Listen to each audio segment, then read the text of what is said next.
I would like to give a brief introduction of myself. I am Anupreeta Nasiri. I have done my BTech, my MTech, and my BEd, and now I am also pursuing my PhD. So I'm a PhD scholar. I am working as an academic consultant. I am a trainer. I am a career counselor. I take workshops for the teachers, for principals, for school people.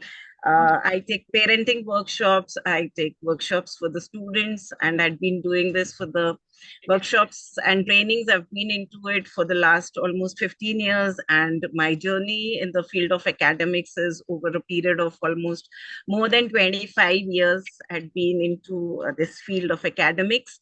I've been interacting with people pan India, across the globe in UAE, and also this is what is a brief introduction of myself. And I'm so very happy that I'm able to connect with parents who are well informed, who really want to know how to go about their kids' education. I also, being a parent, I have raised two beautiful sons. So whatever I have learned, I would like to share it with you. And I hope that this workshop is going to be a very interactive one where both the parties, me and you all, are going to have some takeaways to take back home. All right. So the topic, I'm going to share my screen and then we are going to talk about it. Also, I would like if all of you can switch on your cams, it would be pretty interesting because it would be like face to face, we all will be interacting and it gives us a good opportunity to speak to each other, know your views. So before we get into the actual session, small question to all of you. Please switch on your cams. What does education means for you? How do you perceive education? What are your views on education?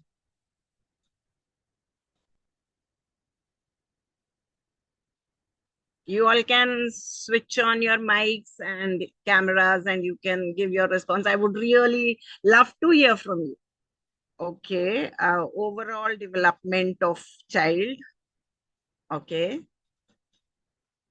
What else? Can I get some few more responses? I also need a booster to go ahead. I would like some responses from you all. We are how much? 47 here.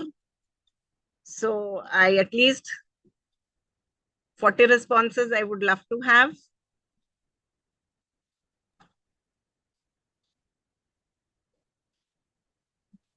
You can speak in Hindi also.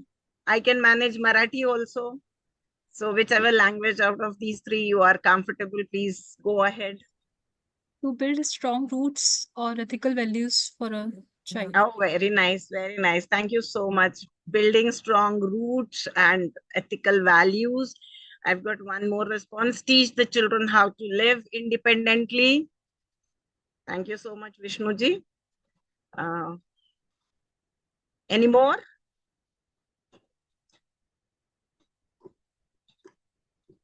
Personal and social development.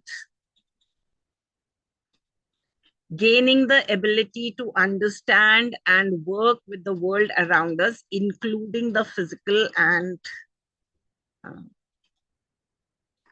the social world around us.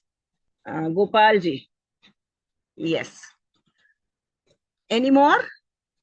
Can I get few more?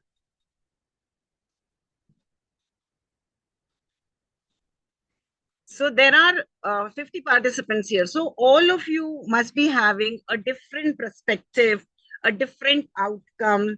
Your aims, your goals would be different. So obviously the choices which you make would be different, right? So today we are here to throw some light on the education boards which are there in our country so that you all will be able to make some informed choices about the education of your child, which is of utmost importance to you, because I feel it is the pathway to their future endeavors and future careers, right? So with this, we are going to now get into the real session, and I'm going to share my screen. Just let me know whether it is visible to you.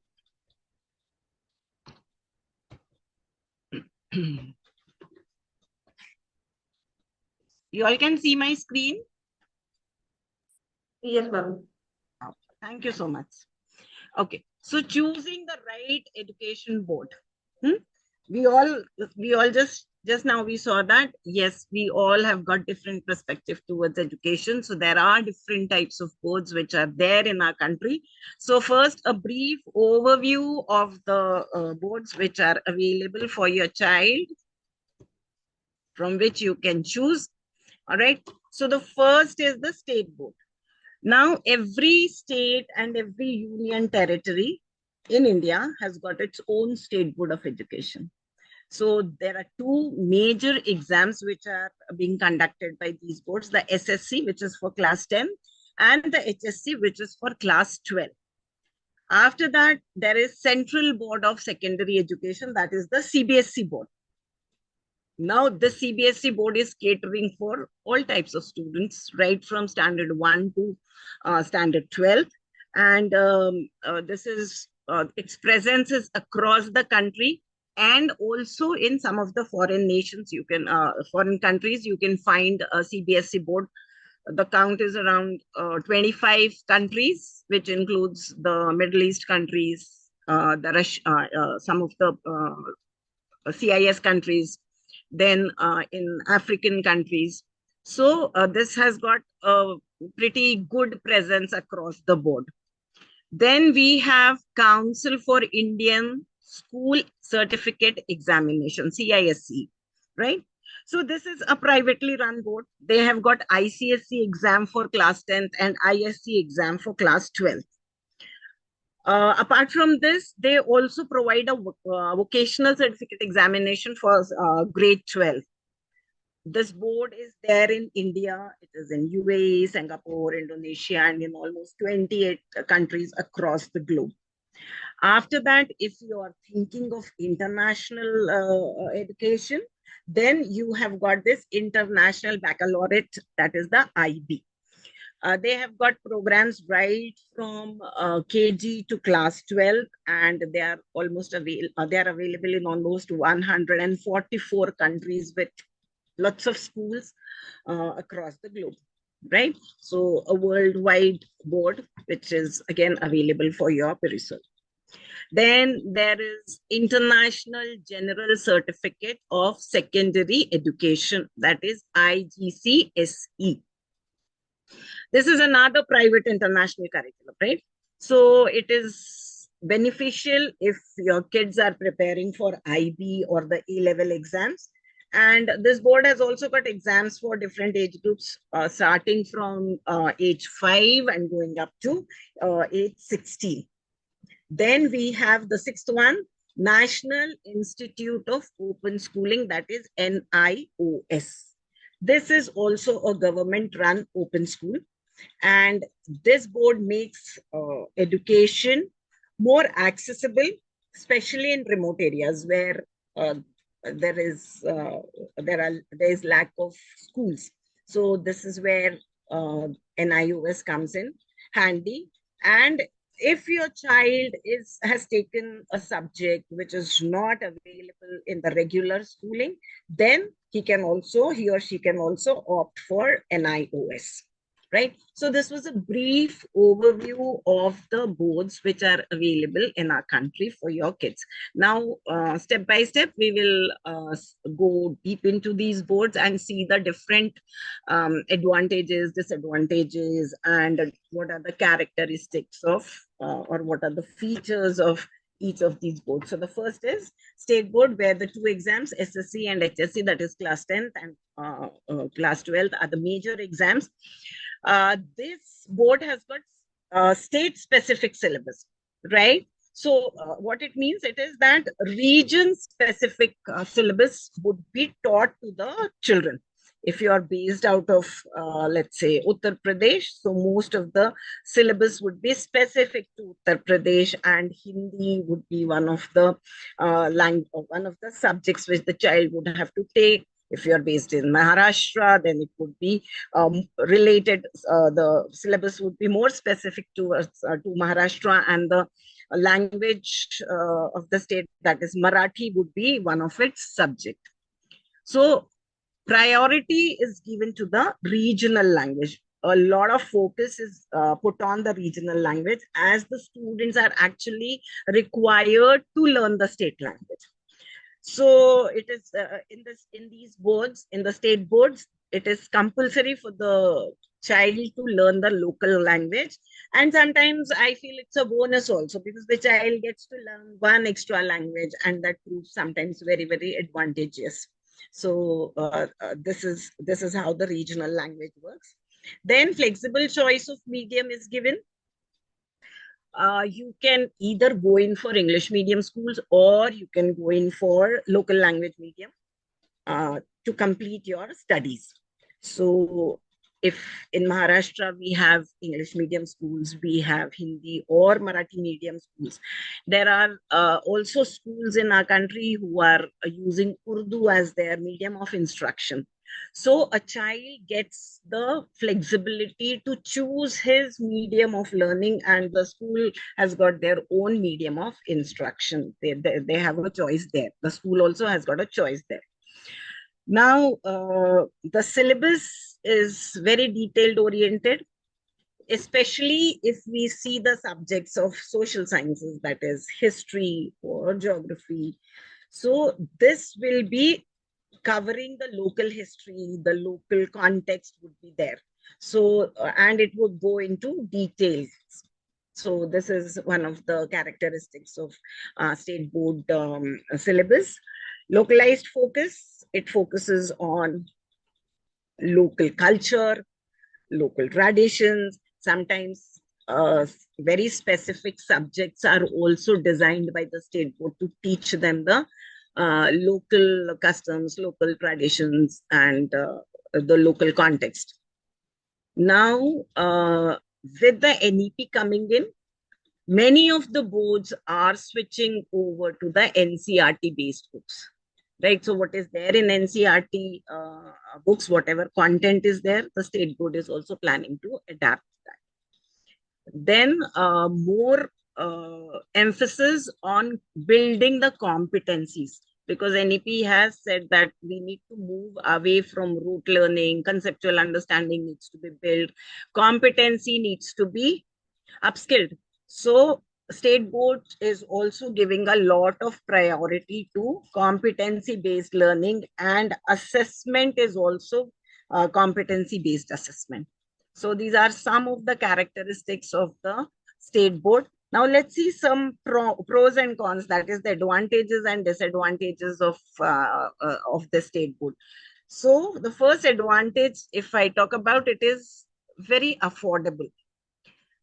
Over the years, you all might have seen the amount of money spent on your own education and the amount which you are now spending or going to spend on your kids' education. There is a huge difference, and the costs have gone manifold. So it is becoming more expensive as we are moving ahead with times. So some of the schools which the state, who have adopted state boards, they don't charge very high fees, right? So it's like finding a great deal on a quality product with that amount of money which we would be giving to the schools.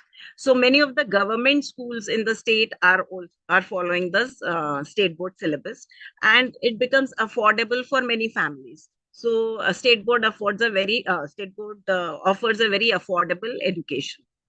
In-depth syllabus, as I already spoke, detailed syllabus covers a vast amount of subjects. So it is designed in such a way to give proper knowledge, enough knowledge and understanding to the students. And it also makes the student well versed in 3 languages. Right. So with this kind of knowledge and understanding, it becomes easier for the students to make a well-informed decision when they are going to choose their streams in their further higher education. So this is one of the advantage. Time for extracurriculars. What do we understand by extracurriculars? What is your take on extracurriculars? Parents, can I get some answers from you? Something apart from the syllabus like sports. Correct. Very true. Very true. Thank you, ma'am. Thank you so much. Anybody else? Anything anyone would like to add on to what ma'am just now mentioned? So very correctly said, anything which is other than non-academic, right? So the syllabus has got a lot of depth here in the state board. It is, but when we compare it with other boards, it is pretty light, and which allows the students to have ample time to indulge in activities like sports, music, dance, painting, and some other type of artwork, right? So and which also helps them to develop their hobbies, take forward their passion. In some of the boards, especially I know of Maharashtra, uh, a student can even earn some extra marks if he's into a particular sport, or he passes his intermediate drawing examination. So there is a lot of time for the students to utilize for extracurricular activities. Then the government is also encouraging education in states. So they are sponsoring certain scholarships for the students in their 10th and 12th examination. For a certain percentage, if you score higher than that, the government is providing scholarships so that the students pursue higher education without any financial worries. Now this board is also ideal if the child is targeting the civil service examination, because a lot of content which is being taught, especially in social studies and geography, it helps them to crack those civil service examination. And the last one is local language fluency. Of course, if you are staying in a particular state, and if you know the state language, things become quite easy. So these are some of the advantages of the state board.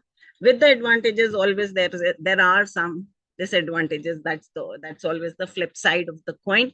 So this is a state governed syllabus. So if you are in such a job where you need to change your state frequently, so this board will not work very well, because if you're changing the states, the syllabus would be different in different states. So it becomes slightly challenging for the child to get adjusted into that system.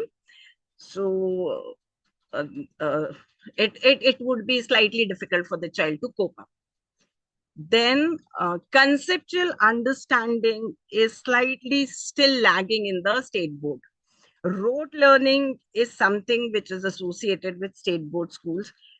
This enables the child to know everything that is taught, but complete understanding of the concept is not there. So the board is taking baby steps towards this to remove the rote learning. But yes, it is still there. Then sometimes it is very difficult for the children who are in the state board to cope up with the nationwide entrance examination. So it is misaligned with the entrance exams, because most of the entrance exams which are happening in our country are taking the syllabus from the NCERT. The CBSE is conducting those examinations. So the major chunk of syllabus is from the NCERT books. So if the child is aiming for the entrance exams like JEE or NEET, then he has to do some extra efforts. He has to get into some extra coaching. So that also is one of the disadvantages and a challenge for the students. Not ideal for self-development. Lot of time is given for the students to indulge in extracurricular activity, but there is no direction.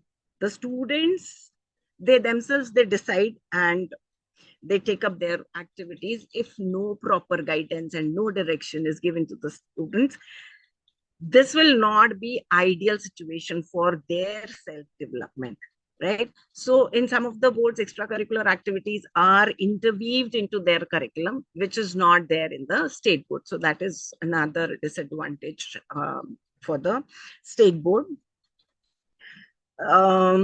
Compromised quality. So the paper pattern, the syllabus, it differs from state to state, right? And it is decided by the education ministry of the state in concern. So each state has got their own paper pattern, own syllabus. So it is very difficult to have a standardized quality of education across all the states of our country. So this is where the quality might be compromised.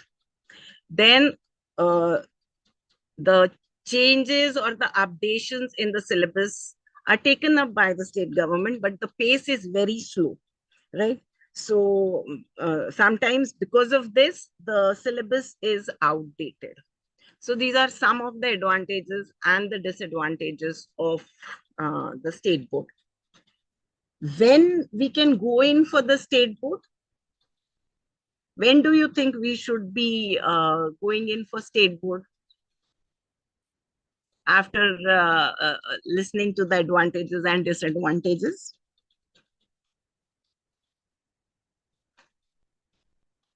Okay, so if we are looking for an affordable education, state board is the right choice.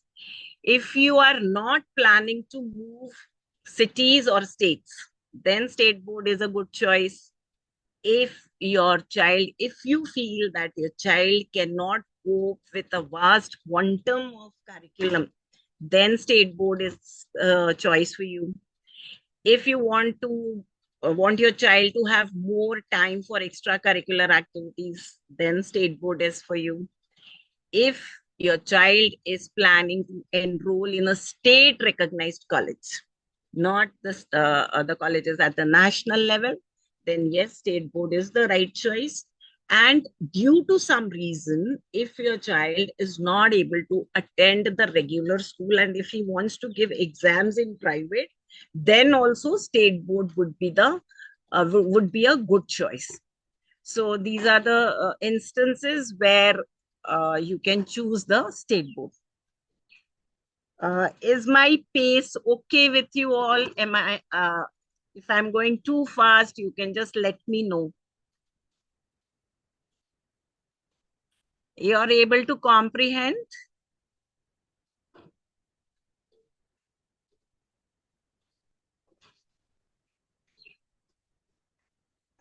Your some chat is there, okay.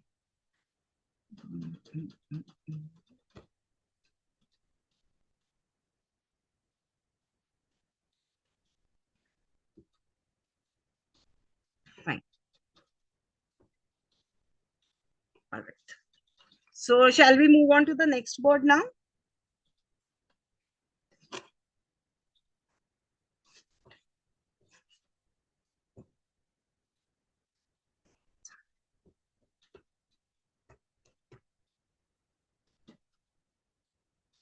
Okay, so the next board is Central Board of Secondary Education, which is also called as CBSE, right? Now, the first characteristic or the first feature rather of CBSE is that it has got a standardized syllabus, right? Wherever you go, you will see the same syllabus because this is a government run board, right? It follows a universal pattern in whichever state you are or in whichever country you are with a CBSE school.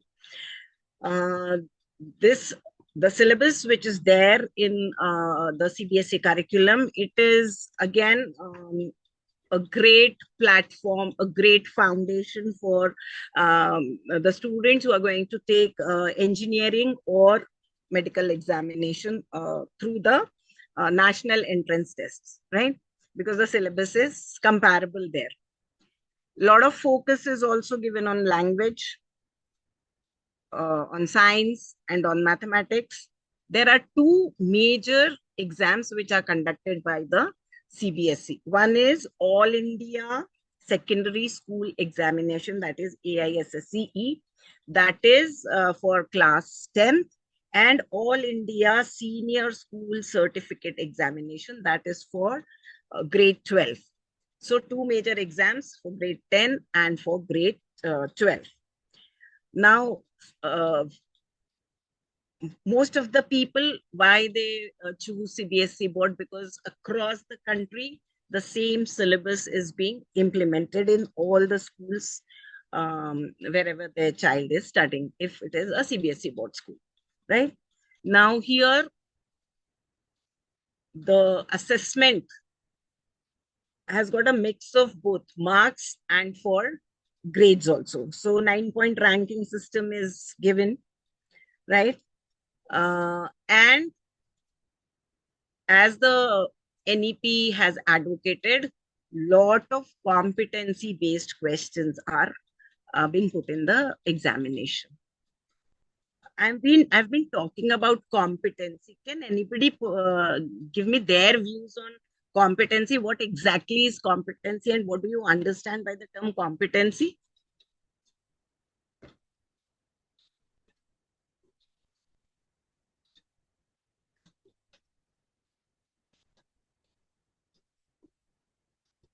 Anyone?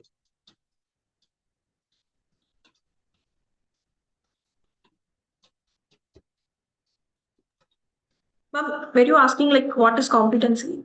Yes. Like What is your understanding of competency? the knowledge, skills, and abilities. Oh, wow. Okay. The knowledge, the skill, and the ability. So every subject has got a different competency, different skills, right? If it is mathematics, the skills would be um, uh, the addition, the multiplication. All right. If it is language, the skills would be LSRW. So how the child is becoming competent enough to take these skills and apply these skills, that is assessed in the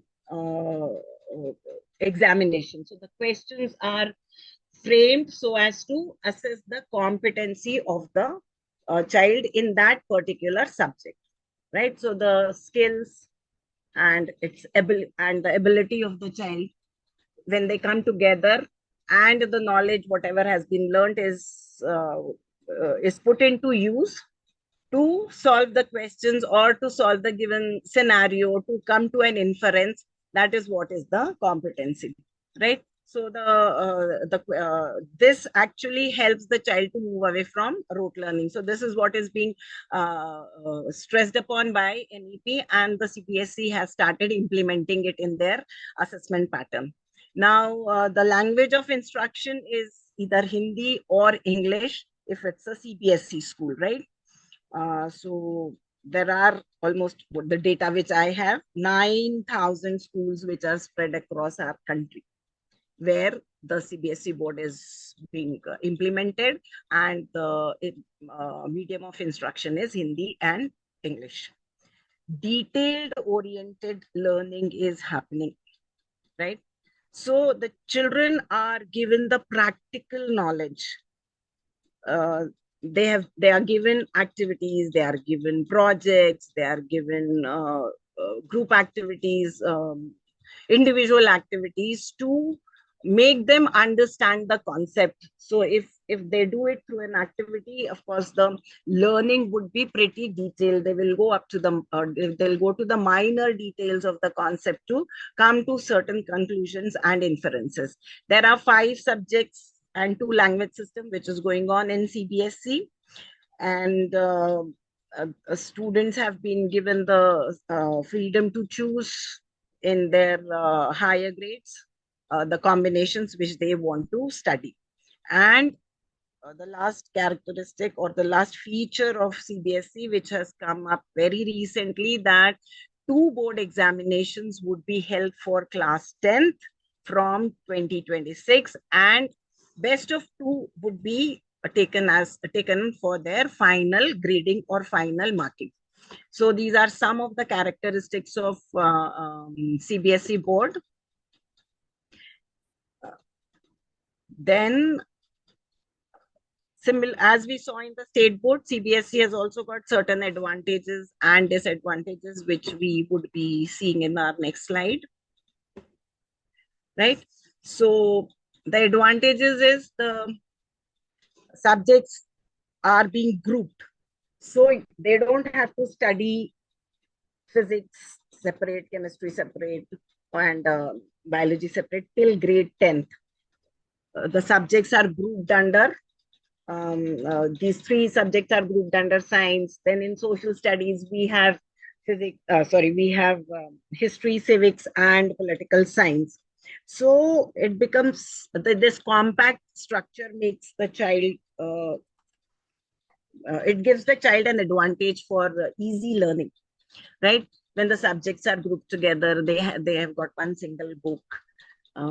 So the subjects are being taught sometimes by the same teacher also. So this gives them a lot of advantage. Then the same thing is also being applicable for their practical usage. So this is one of the advantage. Even the grammar in languages is also subject or the subject interweaved. It is not that separately they're going to study. So this grouping has made studies or learning rather easy for the children. And it also does not give them a lot of stress. They have to study 3 subjects in science, in the science stream, 3 subjects in social studies stream. So they just have this mindset that science is one subject, social studies is one subject. So it does not put them under a lot of stress. Then theoretical knowledge is there, practical knowledge is there. Then there is an inclusion of life skills also. Now, when we were talking about education, one answer was there, overall development. So can we have a small discussion here? What do you all understand by life skills? And then I'll come to the first part of our discussion. Can I get some answers from you all, that what exactly are life skills according to you?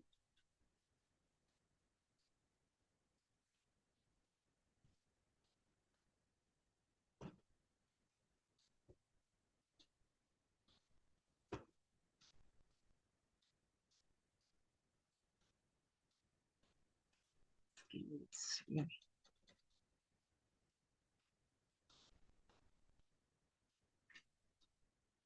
Can I have some answers? Okay. Swimming, knitting, cooking, budgeting. All right. Yes. Application-based knowledge. Expertise in something. Okay. So basically, those skills which are required by a human being to lead his life, those are called as life skills. So there you have communication, you have leadership, then you have empathy. All right. And somebody has very rightly said budgeting, to know about money, how to manage your money. This is one of the needs of our times, right? How to handle the money part. Okay. Empathy, critical thinking, self-awareness. Oh, excellent, excellent. Thank you so much for such good responses. Financial discipline. Yes, yes, yes. Fabulous answers. So these are some of the life skills which are required. How to work in a team, how to communicate, how to creatively think, critical thinking, financial discipline. So these are some of the life skills which are required. And now CBSE has introduced this into their syllabus also, right? So in some of the schools, it is after 8th standard, they have made it compulsory to select subjects which would enhance this life skills. So subjects like financial literacy, entrepreneurship, then business studies, all these are now included and introduced in the curriculum itself. So the child is developing overall. Somebody said, when I asked you what is education, one of the answers I got was overall development. When we talk of overall development, it is the holistic development of the child, right? So the child is developing in all the domains, may it be cognitive, may it be physical, may it be social, may it be emotional, may it be language. So that includes life skills also in your social and your emotional development. So CBSE has now made it mandatory to teach the life skills, to include the life skills in their school curriculum. So this is again one of the advantages of CBSE. Then emphasis on conceptual understanding. NEP says that let us move away from rote learning and let the child understand the concept. So this is what is now implemented. I'll just give you one small example so maybe you'll be able to relate. We teach the tables to our children. 2 1s, 2 2 2s, 2 2s, 4 2 3 6. We teach them and then they just learn it. They by heart it. But till 2 10s, 20, if we ask them what is 2 13s, they will not be able to tell us because we do not teach them how to make the tables. Right? Multiplication is repetitive addition. This concept is not taught to them and they are just taught the tables directly. So what NEP advocates now is that you need to teach rather than teaching them, you need to show them the concept, how the concept is made. So let them not just rote learn it. Let them not learn the things by heart. They should be able to make the things, understand the thing, and then come to the inference. So this is what is conceptual understanding. Let the concepts be clear with the child instead of making them just memorize the concepts. So now there are so many activities in the NCERT books, which is actually putting a lot of emphasis on conceptual understanding. Now, this aligned with entrance exams, I've already spoken with you that all the big national entrance level exams which are happening in our country, the JEE, the NEET, or the syllabus of these exams is drawn from the NCERT books, the CBSE board books. So if the child is there in this CBSE school, it will be easier for him to crack those examinations, and the amount of efforts would also be slightly reduced because he would be already covering that in his school curriculum. Now, the study material compared to other boards, maybe IB or IGCSE, the study material of CBSE is easily accessible. It is available on the net, ncert.nic.in. This is the website which has got all the books, the downloadable books of NCERT. So anybody can go there, download it. If you want to have a print of it, you can also take that. So the syllabus, the study material, the additional material also, which NCERT keeps coming out with some kind of additional study material for the children, that is also available on these websites, and it is accessible for everyone. So this is another thing which is good with CBSE books, CBSE board. Along with the advantages, there are certain disadvantages also. The learning is textbook centric, right? So most of the focus is given onto the textbooks that are prescribed for the studies, and the teachers rarely venture out. So which restricts the students' knowledge, and whatever they are learning is through the textbooks only. But if the textbooks, which those who would be coming in the next academic years, they might change this also, right?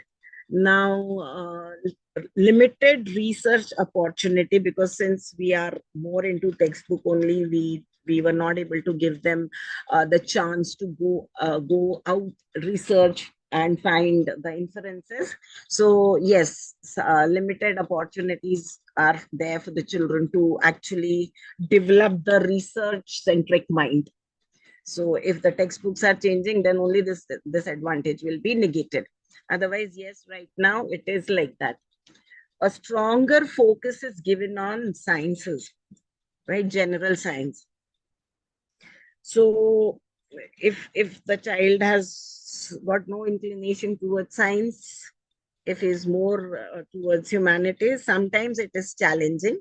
But now with the NEP coming into play, this advantage would also be slightly, slowly, steadily removed. Then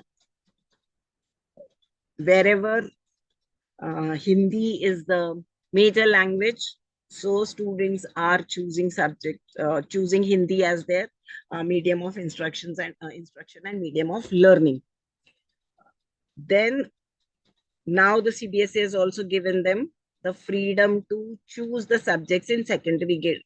It has not come down to the lower grades. In secondary grade, it is there, but with the coming in of NEP, this might change in future academic years. So right now, the freedom to choose subjects is only in the secondary grade. Lower grades, they do not have this advantage or this facility rather, or this feature. So if it comes to grade 7 and 8 also, it becomes an advantage, but as it is in the other boards. But in CBSE board, it is only up in the secondary grade, the child can choose the subject of his choice. So these were some of the disadvantages of CBSE board. Now, when you can choose CBSE board, if your child is planning to give the JEE or NEET examination, if he is inclined more towards mathematics and science, then also CBSE would be the right choice. And a very major factor which you as parents would take into consideration, if your job requires to shift often with your family. So these are the instances where you can choose CBSE board. CBSE second language in the standards, it is very difficult to cope up for the South, how to deal with it. Yes. Is it state? Okay. So the state language right now is not compulsory in CBSE board. Somebody has asked me this. And yes, that is what we were talking about, that Hindi is one of the factors, or Hindi is one of the language which puts off people from CBSE board. The standards are very high. So, see, the standards are very high. It depends upon the schools to what is happening right now. When the child is going to 9th standard, then suddenly they pick up the CBSE Hindi books. Before that, they are using the books of the private publishers. So the private publishers are designing the books to suit the level of the children in those particular states. Like I also know many of the publishers who are publishing 2 books, one for South region and another for North region. So the books which are for South region, there is the Hindi is on the lower side, the difficulty level. And the moment they go to 9th standard, they have to opt in for NCERT books where the Hindi is. So the students are not conditioned. So now, in fact, sometime around last year, the CBSE had brought in this concept that all the schools to use only NCERT books, no private books were to be used. But then there were some resistance to it, and again that was taken back. But I would suggest that at home as a parent, you can buy the NCERT books, or you can download the NCERT books from the website and make your child go through it. You can also request the schools to, especially in South, to implement the NCRT Hindi books instead of going in for private publishers from grade 6 till grade 5. It is okay, but from grade 6, if they can go in for NCRT books, your problem would be solved.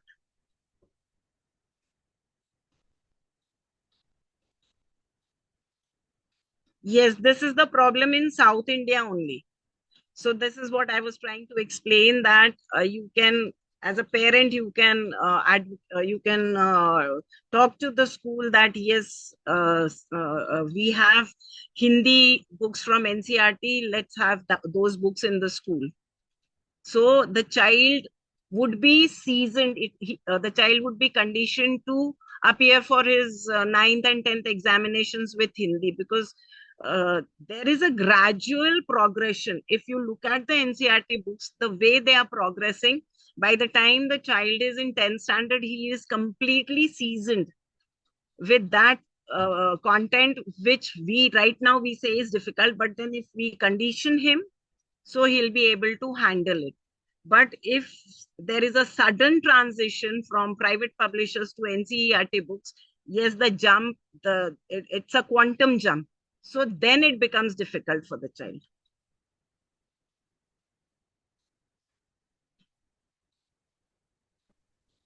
So these are, so this is all about the CBSE board. Ma'am, I have some doubts. Yes, ma'am. Like I'm totally blank about this language part. My child is yet to go to school. So this language is how it works, ma'am. Like 5 subjects plus 2 languages. Two Is it languages, yes. So two here in the languages? second language, you have a choice. Either you take Sanskrit or you take the state language along with Hindi. It's like 3 languages then: English, Hindi, and one more language. One most, somebody asked me, is Marathi compulsory?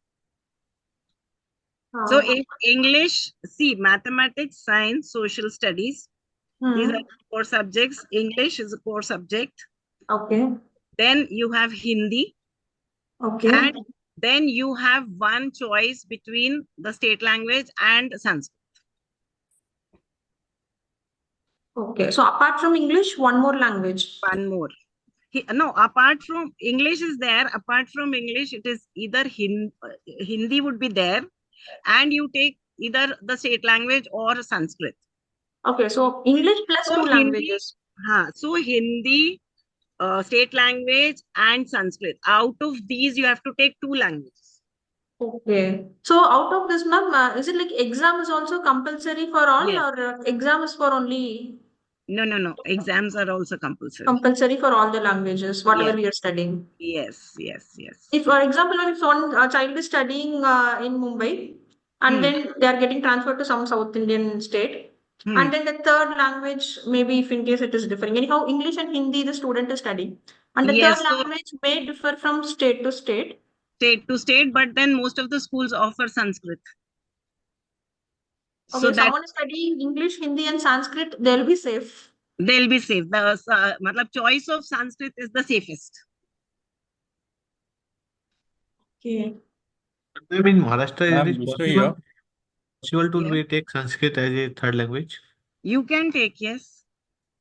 Because my child also studied in Maharashtra with CBSE board school. So he never studied Marathi, he took Sanskrit. We also have a transferable job. Ma'am, good afternoon. Vishnu here. Good afternoon. Exactly like, so it is problem to all of us. In fact, this is the common problem to all of the people who are attending this program. Yes. In fact, we have got this transferable job, and then Yes. in South Indian states, if they get into this thing CBSE, of course, Hindi, they don't know, they don't get exposed to Hindi. In fact. So that's why what exactly happens, like if we go through these books and all, they are finding really difficult, to with the standards of these books. That is the first question. Second question, if we go get transferred to other states. So in Tamil Nadu, I think none of the schools are offering Sanskrit. In fact, so there was, I think, French class they're offering, and then apart from that, local language only. And I'm now in Tamil Nadu. In fact, Tamil Nadu, they are offering either they have to take Tamil compulsory. Either you have to take as second language or third language. If you take it as second language, you can take French as third language. So in such cases, what we need to do, like so this is for which class you are talking? sixth season, sixth standard. Sixth standard, na? So yes. So in sixth standard, yes, till eighth standard, they will have to go with this only, whatever the school is offering. Then you have to find out the school where the language being or third language being offered is suiting you. It is like that. Because see, the students who are in till eighth, they'll be having 3 languages. They have to pass the third language to give the 10th standard exam. This is the rule now, which is there in CBSE schools. So now what you are saying is the schools are not offering Hindi, right? They are not offering Sanskrit. Yeah, am I correct? Yeah, exactly. So they are offering Tamil. But is it with all the schools? I don't know, like in the school which my son is studying, like they're not having Sanskrit. They're having option of French actually. But if they take French, they have to take second language as Tamil. Tamil need to be there. So they have made it mandatory. Mandatory. Tamil is mandatory. Either you take it as second language or a third language. This is happening in a lot of states actually. And the board is CBSE only, right? Yeah, CBSE. Because CBSE has now given an option for 3 language, which is mandatory. Yeah. And no language as such has been prescribed. You have to take, you have to make the student study this language only. It is not like that. So English is of course one of the language. Then the students are like they have to take third language. So now then you have to, because there are schools in South also who are not actually teaching the state language as a third language. So then you have to find out schools like that. Because if you have a transferable job, this is going to be a disadvantage with the children, that if they are studying Tamil and then suddenly you are posted to Maharashtra, the Tamil knowledge, the Tamil learning is all waste there. So you have to find school where the language is neutral. And there are schools there. I know this much, I know. There are schools who are offering Sanskrit also as a choice. Because here in Maharashtra also we have schools who are offering French in place of Marathi, I think. Yeah. Marathi, yeah. So people opt in. So there is a choice between Sanskrit, French and Marathi. So you take whichever suits you. So it must be there in South also. So you will have to find schools there. Somebody has written in Maharashtra, English, Marathi, and third language is optional like Hindi, French, German, Sanskrit. Yes, that is what I was mentioning. So this is happening in other states also. Just give, if we can connect again, I can give you more insight into this. I'll also try to find out. Right? Ma'am, actually, we can opt for private exams for Hindi. As because down south, most of the schools don't provide Hindi and Sanskrit. And if we look for Hindi compulsory or Hindi opting schools, we may end up in somewhere schools like the quality of education might not be good and they provide Hindi. So instead of compromising on quality, we can go for private exams. See, when you're filling your 10th board examination form, there you can always give Hindi as an option, but then you need to find tutors for that, and the school should be ready for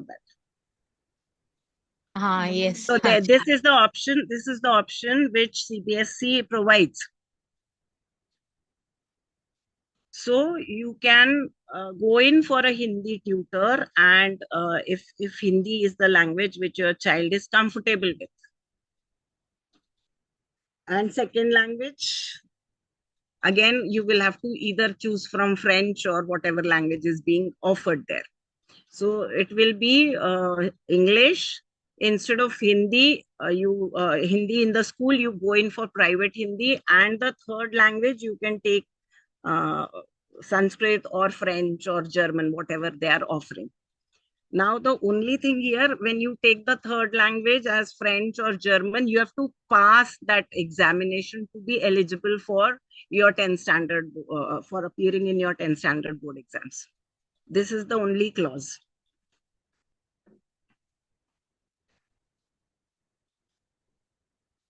Shall we move forward? Any other question? Excuse me, ma'am. Yes, please, sir. Ma'am, is there any benefit if a child opts a particular state language, any state government benefit will be there? Suppose a child is learning Marathi 9th and 10th. Will he get some benefit of a Maharashtra quota, Maharashtra state government facility?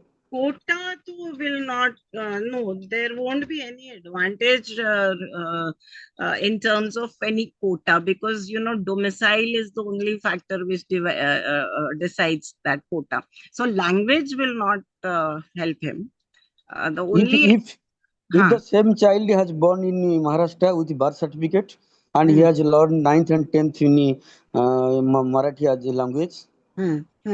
So he becomes the domicile of the state. And then when you go in for the higher education, yes, there is a quota. There is. Okay. For admissions. Yes, there is. Okay, ma'am. Okay. Yes. The percentage, I'm not sure, but yes, there is some reservation for that.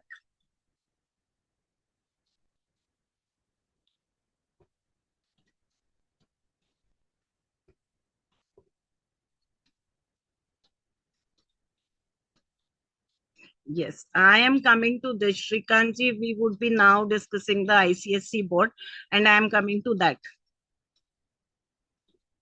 I will be answering your question. Yes. So shall we move ahead?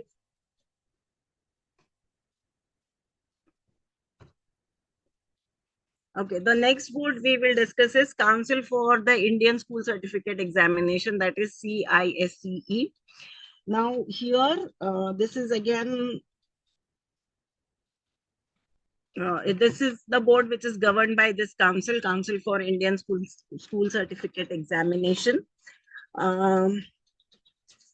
It is this board ICSE exam which they conduct for standard 10th. It is available in very limited schools across the country, right? So it has got a very comprehensive syllabus, and the variety of subjects it offers is more as compared to CBSE, right?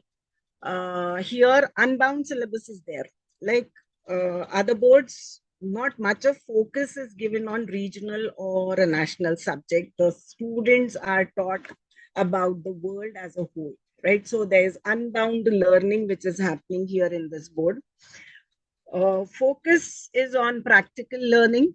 So 20% of the total marks for each subject are allotted for projects or lab work.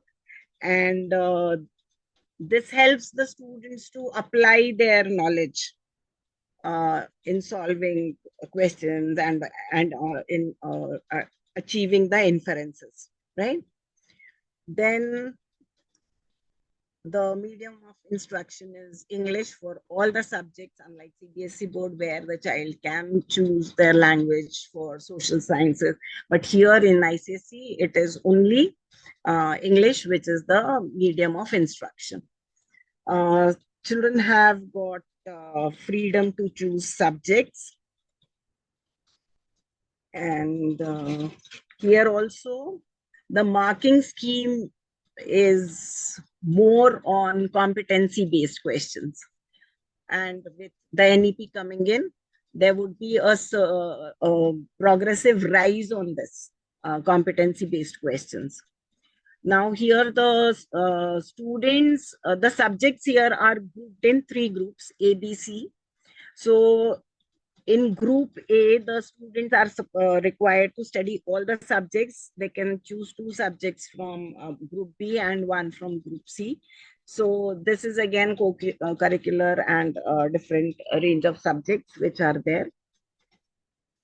And this board is again recognized in India and in some of the foreign universities. Now somebody has asked me whether we can shift our child from ICSC to CBSE. If the child is in class 3, yes, you can shift him.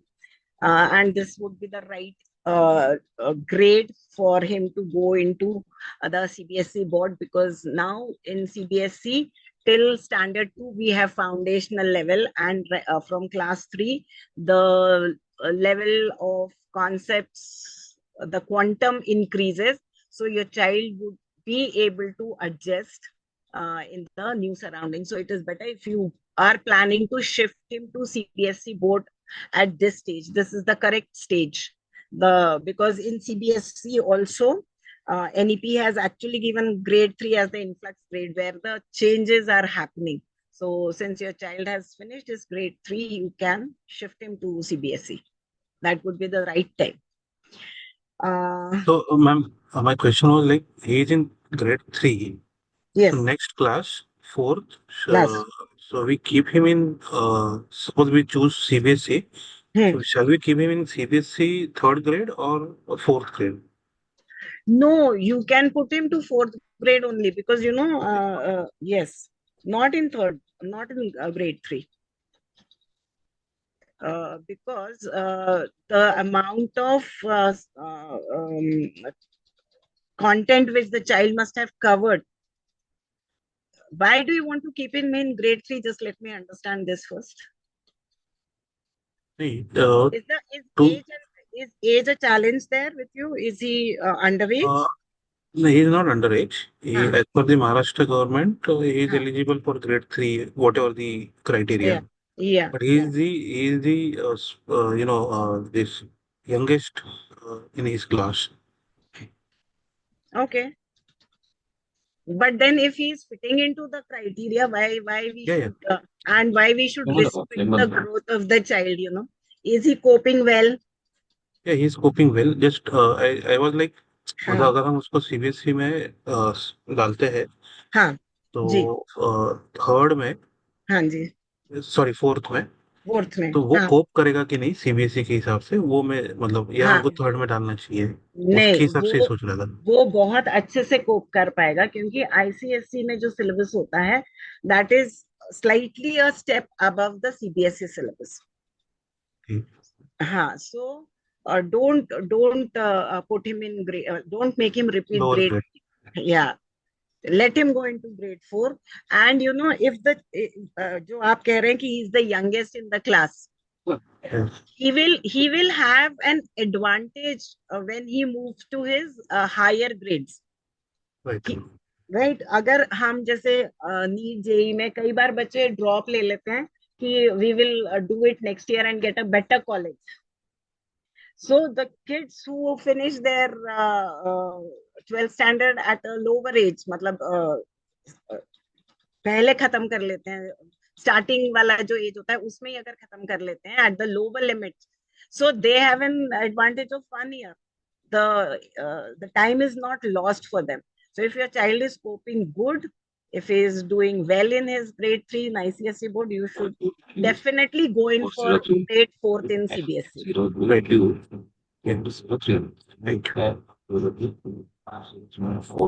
Yes. Shall I move ahead? Okay, so there are advantages and disadvantages of CISE board also. A lot of focus, the advantage, one of the biggest advantage here is the focus is on English language. So lot of emphasis is given. So the child is being seasoned here for TOEFL and other scholarship, English scholarship examination. So that gives them an edge over other students. This is also a globally recognized board. So students who are planning to study at a foreign university have an added advantage because a lot of universities recognize ICSE certificates. The syllabus and the assessment style is holistic. This board has got a very comprehensive syllabus with multiple textbooks, right? So the board is actually preparing the children to develop this creative approach in answering the questions. The critical thinking is being developed. As I mentioned in the earlier slide, also competency based assessment pattern is being followed in this board. So this helps them in their problem solving capabilities also. A lot of weightage is given on practicals. 20% of the marks is there when the assessments are there. So out of the entire assessment marks, 20% is given on their practical learnings. Then graded subjects like the extracurriculars, right? So grades are given for extracurricular subject. Lot of extracurricular subjects are offered here also, like fashion designing, home science, agriculture, and the student will have to pick up one subject as per his interest. So the flexible all-round development, all this is happening with the implementation of this kind of subjects and curriculum in the board. Then the marking system here is in absolute marks. So this helps the student to know that exactly how they have performed and how much more needs to be done from their end. So how much more time, how much more efforts they need to dedicate to the study of each of the subjects. So this marking system helps them get this clarity. So there are certain disadvantages also. There are very limited schools for ICSE board in our country. So if you are a traveling parent, if you have a job which makes you shift places frequently, then this board would be a challenge. Now, as we were discussing sometime before, that you can give exams in private, but with ICSE, it is not possible. If you have to give an exam, you have to get yourself enrolled in the school, right? So there is no private examination offered by this board. The syllabus, the quantum is pretty large here. So sometimes it becomes overwhelming for the students. So that is one of the disadvantages. Though the curriculum or the content in the curriculum is pretty detailed oriented, but the quantum sometimes becomes overwhelming for the students. Then the marking for class 12th is pretty stringent. So sometimes the students are not able to score or not able to reach up to the cutoff percentage of certain universities where they want to apply. So that is also one put-off factor for students, and it's a disadvantage disadvantage of this board. Then the education is expensive if we look at this board compared to CBSE and state boards, right? And a lot of focus on English. So sometimes that is another put-off factor. If the child is not strong in this particular language, then he loses interest. So these are some of the disadvantages of CISE board. So when you can choose, if you want to have your child equal focus on curriculum, that is academic and non-academic subjects both, right? Of course, if you want your child to be fluent in English and if he wants to crack TOEFL exams like TOEFL, then also this board would help you. If your child wants freedom of choice in subject selection, then this is the board for you. Global education at the local place If you want this to happen, then again, CISE board is a perfect board for you, because they are covering a syllabus the way it would have been covered in covered worldwide. So at your local place, you are getting a global education. So that can be, if you want it that way, this would be the choice for you, right choice for you. Then if you think that your child can cope up with the rigorous syllabus and the quantum which is being offered by this board, if you feel that, yes, my child can cope up with that, then of course you can opt for this board. So this was all about ICSE board. Any questions so far? Ma'am, is there any difference between CBSE and ICSE when it comes to the regional languages? Like, what is the difference between yes, the subject when it comes to language? English is in CBSE and also ICSE, and about the other two? ICSE does not have, I think, the 3-language formula. They do have Hindi, but at a very lower grade, and there is no regional language there. State language is not there. Okay. Yeah. Ma'am Marathi है मुंबई में? CBSE में है, ICSE में है. ICSE में है, हाँ. Hindi, English and I Marathi. need to check on this actually. Even in 4th grade, they are introducing French. French, 3rd language or 2nd language. There are 2 languages. See, now my English? child is in 3rd grade. He has English, Hindi, Marathi भी है, तो और अभी and French also. French in 4th grade. So in 4th grade, either he takes French or he drops 1 language, right? That is like this. So 3 languages. There won't be 4 languages. There won't be 4 languages. And why Marathi? Because there was a GR from the state Maharashtra government. Right. From Maharashtra government. Right. So now that also has been diluted, because we had instances here in Maharashtra. So now that is also diluted. But 4 languages तो नहीं होंगे, that I am very sure. नहीं, 4 तो नहीं होंगे ma'am. I think Hindi की जगह French या मराठी की जगह फ्रेंच लेना पड़ेगा. हाँ, एक लेना पड़ेगा. एक लेना पड़ेगा. बट मराठी का जो GR था, जो रिसेंट आया था, that was for state government. Government schools, not for ICSE or CBSE. Not for ICSE board, yes. So that is what I'm saying. State language is not compulsory here.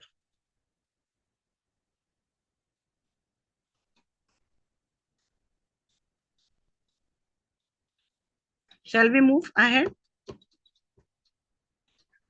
Now the next board is, let me just check the chat and then.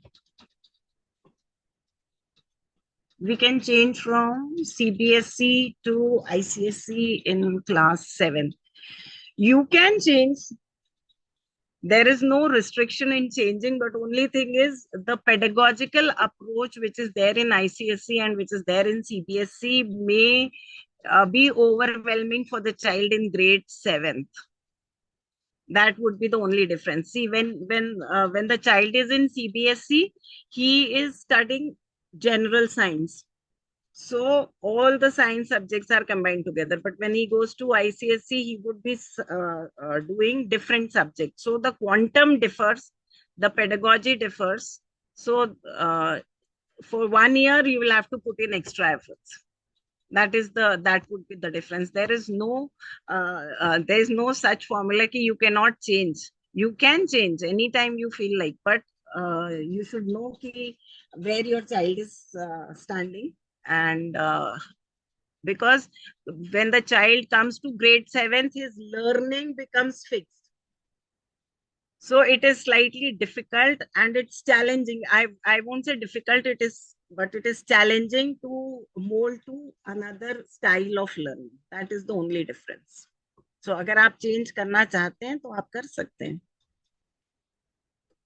Technically उसमें कोई issue problems नहीं रहेंगे.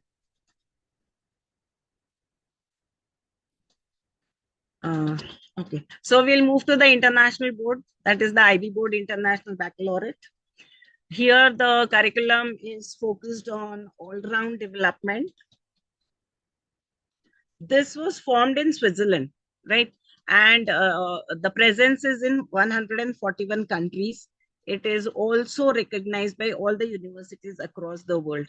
So if you are really thinking of giving international education after the school to your child, you can go in for this board.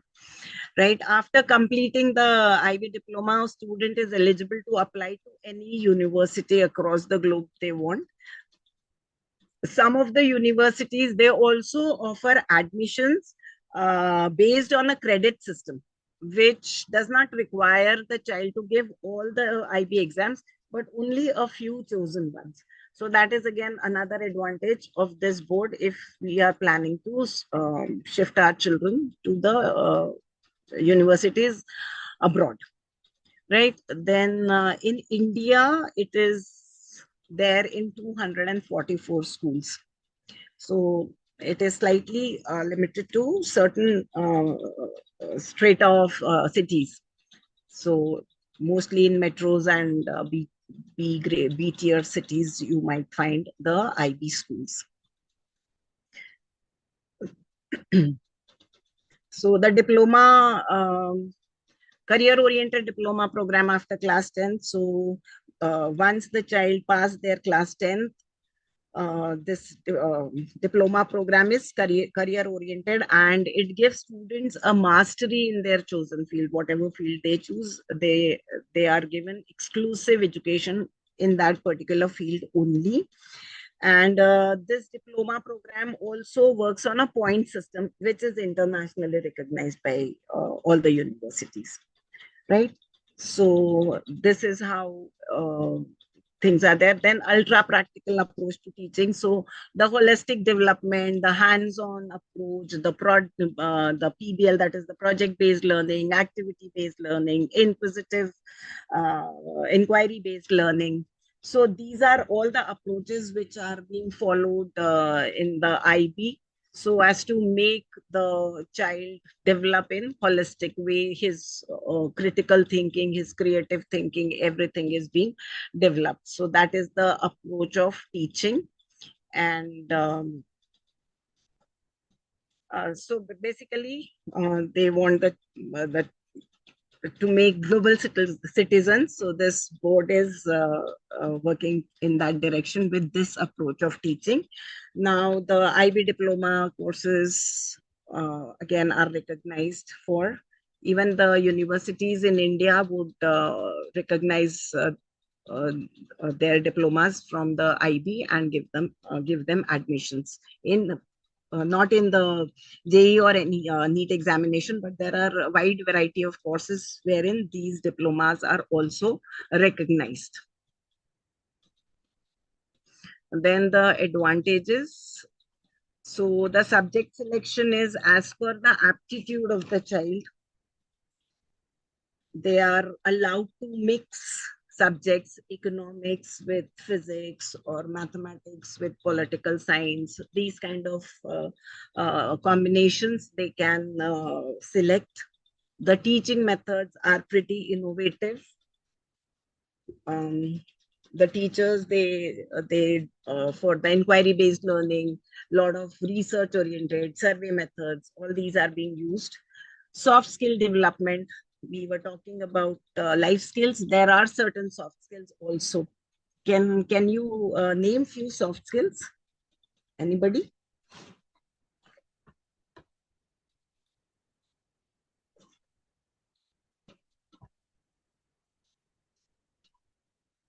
What are soft skills?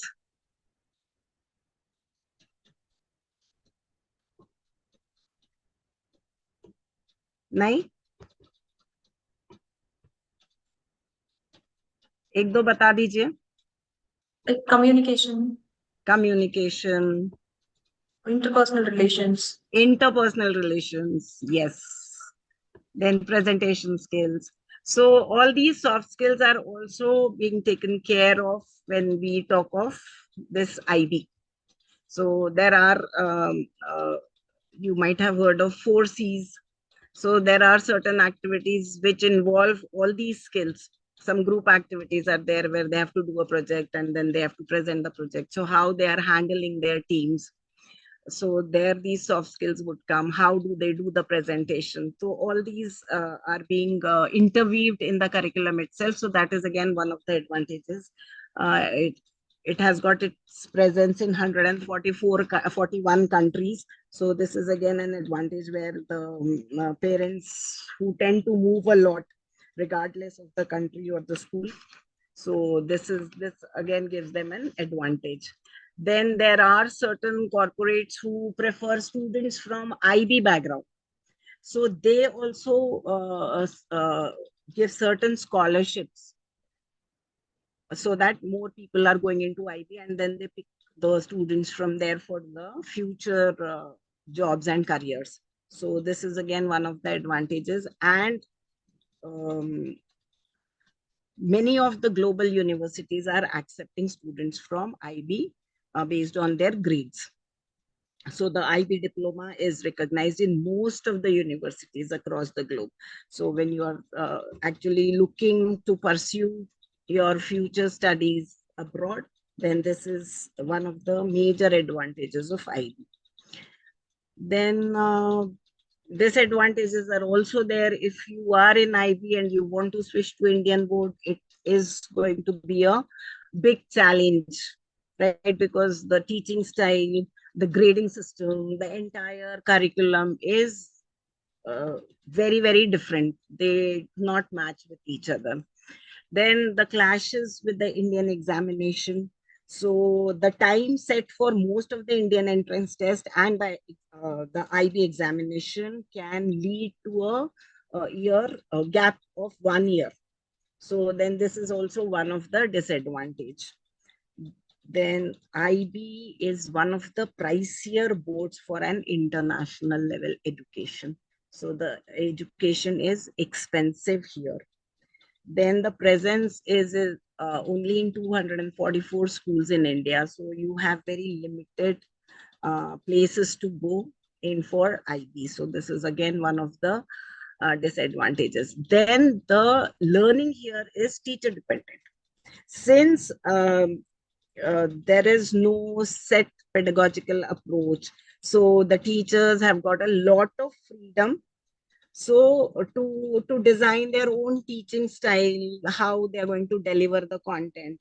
So the quality of IB education your child receives also depends on the teacher they get in the IB schools, right? Now, Anuprita, I'm yes, so sorry to interrupt you. This is Jaya from Mentoria. yeah. If you don't mind, we may have to wrap up because we've extended the session time. If you don't Okay. mind, if we could summarize it in the next couple of minutes and next 5 minutes and wrap up the session. Take it. We'll do that. Okay. Thank you so much. Most welcome. Right. So these are some of the disadvantages I was talking about. And when you can opt for IB is when your child wants to study a global curriculum, he is planning to study abroad, and then you are not relocating to areas where there are no IB schools, right? So, and the child is of course not going to plan sit for any entrance exams. So this is where you can choose the IB board. Similar to the IB board, the next one is International General Certificate of Secondary Education. We call it as IGCSE. This is administered by the University of Cambridge International Examination, and they have got almost 70 subjects to choose from. The grades they are catering is from age of 5 to age of 16, right? Now, again, a lot of focus on soft skills, the easy admission to global universities. This is a learner-centric approach. This all I have actually spoken about in the previous boards. So again, when we want to move to abroad for higher studies, this is one of the boards you can go in for. Most of the schools here are mostly in the tier 1 cities. So this is one of the biggest disadvantage.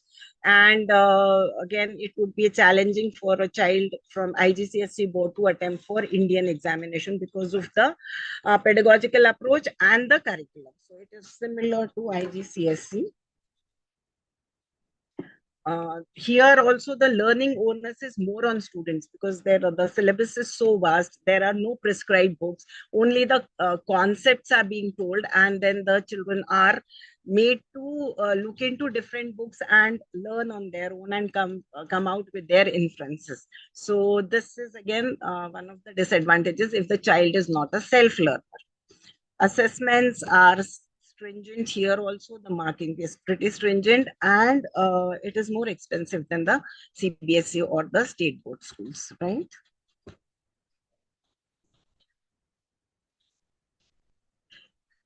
The last one I would like to talk about is the National Institute of Open Schooling. So here it is again a government-run institution which is providing primary, secondary, and senior secondary vocational life skill education to a diverse group of learners. Here, inclusive education is happening because differently able students are also included in the entire process of teaching learning, right? So it is basically distance learning. So you can go in for this kind of a learning if you are if you want to give the exams privately, if the subjects you want to do are not there in the regular schooling, then you can go in for this organization for your schooling.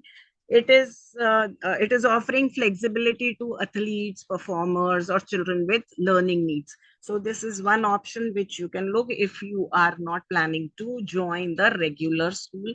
If the child is working, if he has dropped out, right? If he has got a day job and he can only give time for studies in the night. So this is a good option for such kind of learners, right? So I would just sum it up that which board works best for you and your child. Some of the things which you can look upon is the mobility, how often you are moving. The language policy, you want your child to learn which language, in the English, regional language, or a foreign language. What is the school and the board offering? Then the cost, tuition books, exam fees, everything. How rigorous the curriculum is, and what kind of a balance you want between the academics and non-academics. The assessment styles is one of the factors which would decide on the board. Higher education, whether you are going in for Indian or you are going for the global universities. So that would also be one of the factors in deciding the boards. How many schools are available for that particular board in your city would again a deciding factor. Subject choice, vocational, academics, non-academics. So how much flexibility the school is offering. Then special needs supports, the policies, the accommodation, the transportation, whatever is being offered, that would again be a deciding factor. And the major would be your child's personality and interest, which is again one of the basic guiding principles of the NEP, that it says that you need to nurture the interest of your child and foster his learning by giving him the appropriate support. So child's personality and interest would also be a deciding factor, right? So this was all about the board. A quick word on NEP, that now the academic structure of our country has changed. Instead of 10 plus 2, we now have 5 plus 3 plus 3 plus 4. 5 is the pre-primary to class 2, that is called as foundational level. The next 3 is the preparatory level, where 3, 4, and 5 classes are combined together. And then the next 3 is the middle school, where we have 6th, 7th, and 8th. And the last 4 classes are the secondary school, where we have 9 to 12. So slowly NCERT is coming up with the books which are now aligned with the NEP, and the new books are being rolled out as per the NCF. So a lot of books are coming out for class 3 and 6, the year was 24-25, and in the following years 4, 5, and 7 standards would also get the new books, right? So competency-based assessments, we have already spoken about it. So it is being implemented in many states. Holistic report cards, where you will get the development of your own child in all the fields. That is being piloted. Some schools have started implementing. So slowly this assessment pattern would also change. Exam reforms, I already talked about. 2 board exams would be available for the students. Then the credit system is also coming. It is under the pilot only, so that will take some time. So these are some of the things which we would be getting in the coming academic years. So this is where I would like to stop, and I would just like to inform all of you that there would be a feedback form link given in the chat, which if you all can fill it up, it would be a great help to us also. So I would like to end my presentation with this quote, that education is a passport to the future, for tomorrow belongs to those who actually prepare for it today. So I am very glad that all of you are here and you are preparing for for your child's tomorrow by putting so much of thought process on the board which you need to select. So thank you so much for being a part of it. In the upcoming era of AI, which type of board would be suited? So the Rakeshji, AI is one subject which is now being incorporated in all the boards. CBSE especially has got a special subject where they do teach AI. So we have this robotics. My question is that I am Rakesh here. My question is that, like that in our time we are other than syllabus, we move for the development of the English and development of soft skills. But in future, what will happen? That English is not important because Yes. everything will be available for at your AI and other systems. So Yes. what type of board we have to choose, or what type of education we have to move towards? Like social media type is a more dominant now. So, because everything knowledge is available on the net. So, what children should learn? See, the knowledge is there, but how to apply the knowledge and how to choose what the child needs to study. That is what is more important. So now with this NEP, that is what is coming into the system. NEP advocates that technology needs to be integrated.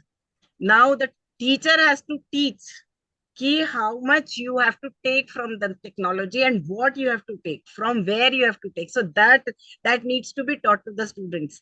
So that was with CBSE, it is coming in. IB has already got it into their system. IGCSE also, they are making students self-learners. So pinpointedly, we cannot say yes, this board is good for AI or this board is not good for AI, because every board is now incorporating that. If you look into the syllabus of different boards, this technology integration is now happening full time in all boards. Yeah. तो हम ये नहीं बोल सकते, we cannot say कि नहीं इस board में ये नहीं होता है, because you know, even if you look at the CBSE thing, robotics is one subject which is being incorporated in their curriculum. Right now, CBSE is having some robotics. Yes. Yeah. Yes. See, there is one Atal Tinkering project which is taken up by the CBSE school, which is sponsored by the Ministry of HRD Ministry. So there, the emphasis is on this only, what you are talking about, AI, making robots, making certain projects which are based upon AI and which can be useful for the society. So this is happening here. So I will not say that this board is not good. IB already, they are doing so much of technology integrated teaching. IGCSE has taken up.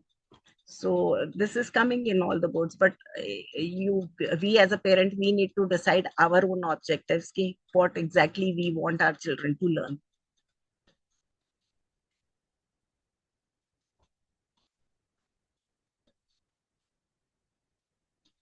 So thank you very much for being a part of this session. And I hope that everyone is taking some Ma'am, takeaway. can Yes. I Please, ask please, one question? please, Ma'am, please. this for this this three language this one program for this new education policy in Maharashtra, especially Mumbai, this Marathi is a subject is compulsory now up to fifth standard, right? It is like it is the Yes. first language.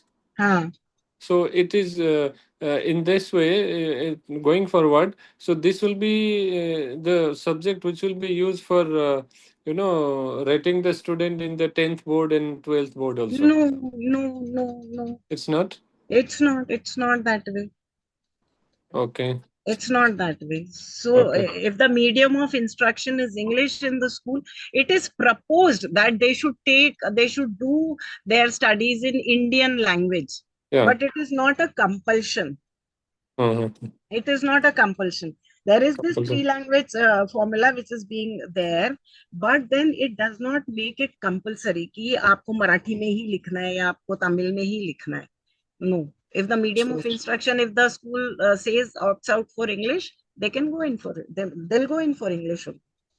So like it's an English medium school, then but in classes, so they have to compulsorily study Marathi. One language they will have to, yes. Yeah, Marathi. So at least through till class 8.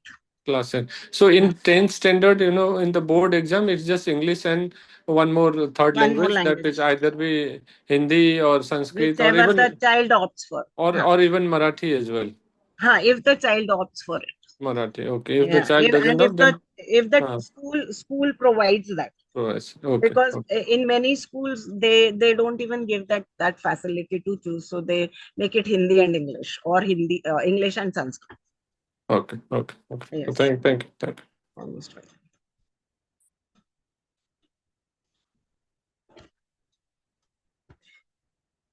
So no more questions. Thank you so much. It was a pleasure interacting with all of you, and I really enjoyed the dialogues we had between us. So thank you. One more question, ma'am, if you can. All this Yes, nowadays with lot of this integrated courses going on, like where the students in 11, 12 don't attend the schools. It is, yes. They don't attend the school. See, there is a huge lobby of these coaching classes. Yeah.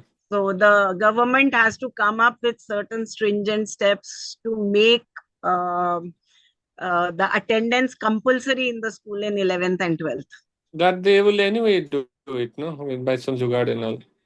So that is school based. Even the government has, yeah. But is there any likelihood of some drastic step being taken by government that all those dummy schools will be closed and then नहीं होगा ना? नहीं, अभी तो कुछ नहीं है. And mostly it depends on the student also. Like my child, when he was in class 12th, he went for his coaching, but he never left his school. So 11, 12 regular school and evening coaching. But so there has to be something from the parent end only to make the children go to the school. Okay. Yeah. Okay, ma'am. Thank you. Thank you so much. And all the very best. Wishing you and your kids all the very best in their future academic journey. Thank you so much. Thank you, ma'am. Thank you so much.